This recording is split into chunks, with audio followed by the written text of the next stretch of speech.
with a group of interviewers, and the rest of them not do it. And what they found was the people in the power pose were sitting there and really engaged in all the questions, fully participating in it, and always being confident enough to say, I don't know. And the rest of the people sat there and were fidgety and, all that kind of thing. And their mind was off racing someplace else and not engaged in the moment. So then they switched it around because they hadn't told anybody other than the groups that they were preparing. They switched it around and they had the groups change. And the people who had been the power posers now became the interviewers.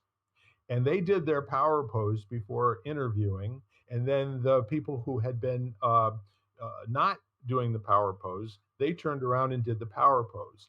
And what they found was at the end of all of the interviews and everything, they everyone who had done the power pose would have received a job offer. They all walked in with very similar credentials. The only difference was who are you being in the interview? And the moral of the story that I took away is how you find your inner authenticity is to stand there for 2 minutes in a power pose and let it come to you. And now you're ready to deal with whatever comes on. I just think it's really that's like I want to teach all 5-year-olds how to do that, you know, instead of the strategies that we do teach them, arguing. Mhm. So And yoga, yeah. meditation. Lisa, any thoughts? No, I was just going to say there's a reason that yoga is an integral part of mindfulness practice. Yeah. It's all getting back to that centeredness, the I am of I am kind of thing, as they say in the spiritual practices. Always get back to who's the I am that's witnessing all these things. Get back to the real eyes of seeing things. Yeah, I always found in yoga that I discovered new parts of my body that I didn't know exist because they became very pained. But it's where you really learn how to breathe into parts when they bother you. I mean, it never made sense to me till I did yoga. Yeah, Like if there's a part that's bothering, breathe into it. I probably the first time I was blatantly aware of being in the moment was doing yoga. And another part of yoga was that I learned how not to have to be perfect. We grew up in a thing where you were in a class and you just had to follow the teacher regardless of your ability or anything like that, but you had to follow it perfectly. And yoga, we always learned that no, that's not the case. You do you. Yeah, in the style I practice, we call doing you is you're working with your internal blueprint, and you're always working toward that internal blueprint. You're not working to somebody else's. Mm-hmm. You're working to your own internal blueprint, your internal, which is whatever your genetics, your structure, your anatomy, your emotional, whatever. It's integrating all of that, or at least coming to a place like where when you work, that's where you're working toward. Yeah. What was said to me is, you are not here to serve the art is here to serve you.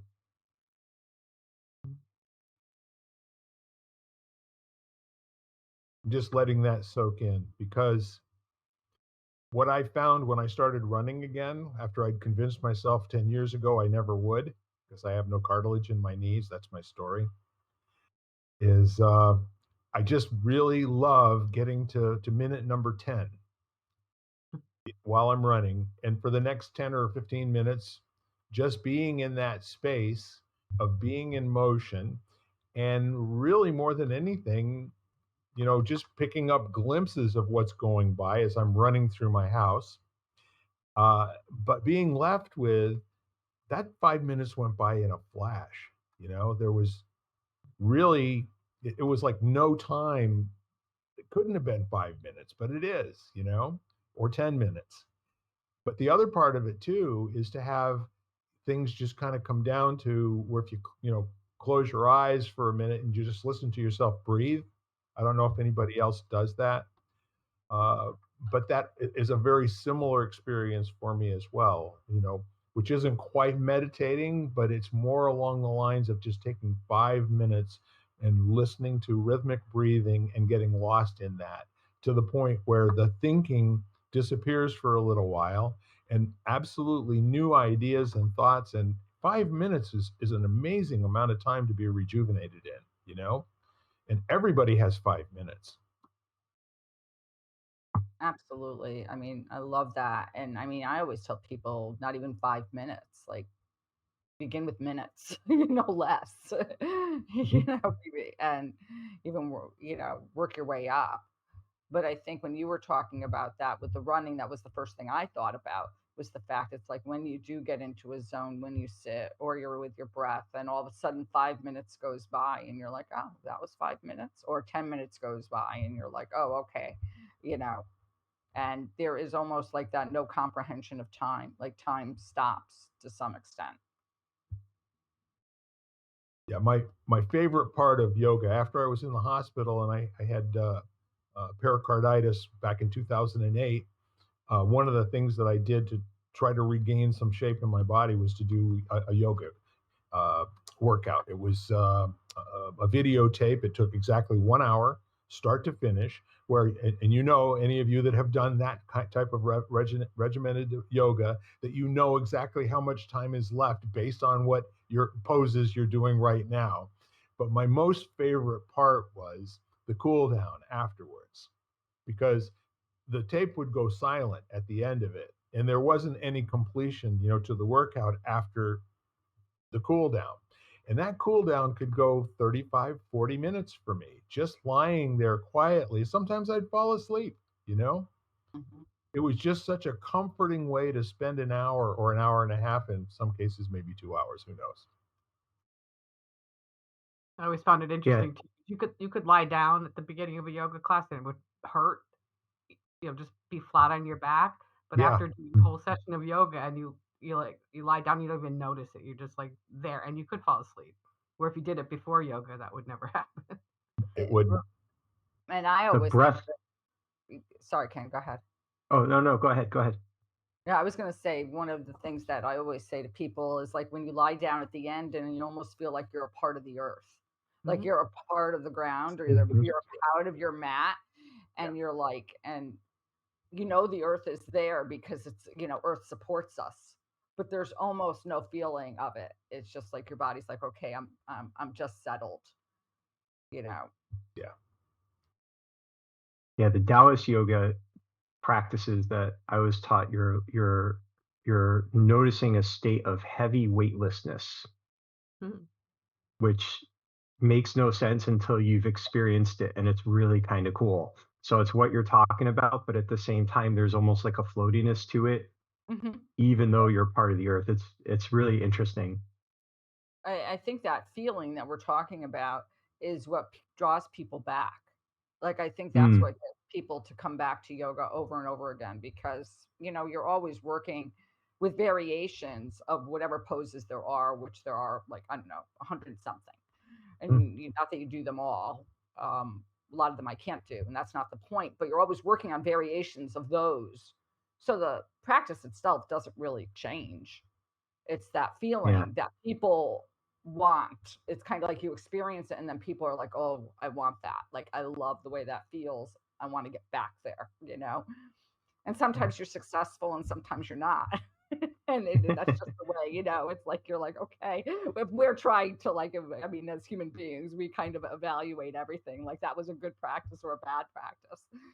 And my teacher once said, practice like failing yoga is like failing life, like you can't it's not possible. Yeah. It's just like As long as Yeah. you keep getting back up, right? that's right, exactly, or as long as you keep getting on your mat or whatever, or wherever you practice, and so then it's it. Yeah, Oh, there's always Bill, I was Shabbat. going to say, running wise, the breath can create a very cool meditative state while running. Actually, one of the techniques, and I like this on longer recovery runs where you're not putting as much effort in, it's just all nose breathing. Yeah.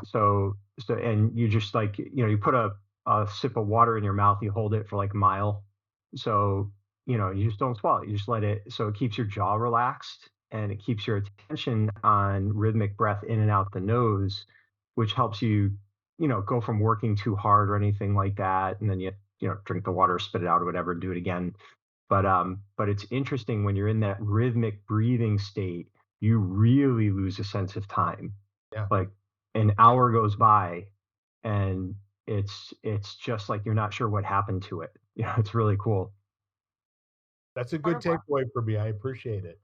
and part of what that does is it balances the nervous system by nose breathing, Yep. by inhaling and exhaling through the nose. So it balances the nervous system. And in yoga, we always say your mouth is for eating and your nose is for breathing. And so we I like always, that. in general, you breathe in and out through your nose. And I've been in situations where, like, I'm so used to breathing in and out through my nose now that if I go to the doctor and the doctor will say inhale, and they have to actually say, no, we mean through your mouth because it's so not like normal to me anymore. Yeah. It's funny while you mention that, Jan. When I was going to the University of Colorado, I had some very good friends that were Pueblo Indians, and one young man got to be very close with, and so we had all these different conversations about cultural norms and everything. I asked him one time. I said, what is the worst slur for white people that you guys have? And he said, yeah, we call you all mouth breathers. He said, if you ever take the time to sit down and then, and breathe through your nose and breathe all the way down to your toenails, you'll start to get an understanding of who you really are. Mm-hmm. And again, all of these things which are almost a koan of a metaphor in terms of it is language and conversation, but it allows you to really get into an inquiry, and start digging in. And during that same semester, as you were talking about sinking into the earth, I got interested in a book on astral projection. And I don't know if any of you have ever read anything about that, but there actually were steps in a methodology to go through, getting into a meditative state and then visualizing a window, a small window, and then opening that window and becoming small enough with a silver thread around your waist that you could go through that window and up into the beyond. And the neat part of it is I got to that point where I actually felt like my being was outside my body, in my dorm room, and I hadn't taken any mind altering substances, so that was off the list.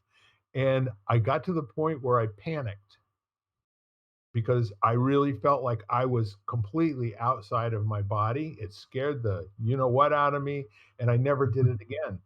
But the next two times that I experienced that were near death experiences that I had that came after one, I suffocated in a submarine water retaining tank with argon. And then the next time was when I was in a car accident and lost consciousness, but I could see myself and I was hovering over the situation. And, you know, I love having these conversations because it's like these little things fire. These are triggers that have been sitting there inactive for forever. And we all have, this body of knowledge that the moment that we're willing to allow it, to come through. And this is the thing, that I want to interject here in terms of the integration and equilibrium. For a lot of people, equilibrium is when you're not thinking about anything other than the mundane. Do you know what I mean? Where equilibrium isn't necessarily that you're challenging your intellect, and your most difficult thinking and all those sorts of things. And I really wonder if that's what's missing for a lot of people. They say we only use 20% of our entire brain in our entire life, right? So whether they say that or not, it really isn't important. But if we use that as a metaphor for what's possible, if you were able to come up with practices that would challenge you to go to different parts of your brain.